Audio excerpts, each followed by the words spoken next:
Davy, it's really good to see you again. I like how you're smiling. The obvious thing here is hugely important game for Antrim and obviously yourself.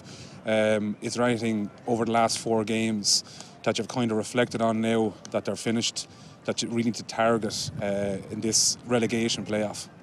I think if you look at most games, consistency is a problem, right? So against Galway, probably first 20-25 minutes, if you look at it, we actually had 8 or 9 wides. We probably should have been up. We didn't. Against Kilkenny for 45 minutes, we were good. We didn't finish it. Against Wexford, it was pretty similar.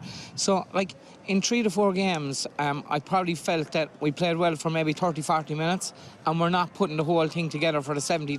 That seems to be the big thing with me. We're playing well in patches, but we need to get that 60 or 70 minutes, like, and I think that's the big thing. Yeah, and I was fortunate enough to be in Salt Hill last week and watch the game, and I think after 20 minutes you had 4 bad wides that you would expect to score. That would have put you 7 points to 1 up after 20 minutes. So you mentioned that obviously is one thing, and maybe discipline is another thing. Yeah, we've had 2 or 3 send-ins off, like the one last week. There was probably 2 of them at it. But on our side of things, you're right. We need to be sure, like James was sent off in the Dublin game, didn't need to happen. So, and I've said that to him, we need to be smarter on our play like that because we need 15 to field in the story.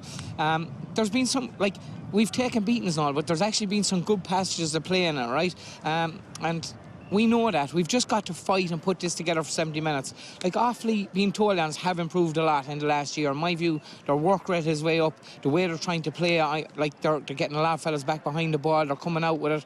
They're working really hard. So we know it's going to be a big ask today, but we're ready. We're going to give it a go. And we have a few lads back that we didn't have last week, so we have a few more guys back today. And I suppose the follow-on question to that is, I was, as I said, at the match last week, and watching on the telly, you don't necessarily see everything that happens. But structurally, you seem to be quite sound at the back. And I think that watching Micheál O'Donoghue's body language in the first few minutes in particular, maybe up to the sending off, he was slightly worried because your backs and midfield are really on top and he created a lot of opportunity. It was just the efficiency on the other end was probably problematic for you. If you look at all the games we've had so far, Wexford, Kilkenny got 2 chances, 2 goals, and one of them was our mistake in a big way, right? Same against Wexford, like there was no major chances in any of the 2 of them. Dublin, we were compact back to back, we just weren't as efficient up front again. The last day, and it's a genuine, we're missing 5 to 6 forwards the last day. We can't afford to be missing them calibre players. We've a few back today. But back to back, we haven't been bad. I've been pretty happy that we've been structurally sound. And I know you think with some of the beatings that we've taken that, but my honest opinion is the score didn't reflect the actual how we were back there. But we're definitely improving in certain ways. But you know what? Today is a big day, and like we have to perform today. That's the bottom line. Yeah, listen, Davy, it's great to see you again. Thank you. Thanks so much. Thanks, bud. Thank you. All right, boy. Johnny Kelly, thanks for joining us. So big game for you guys today.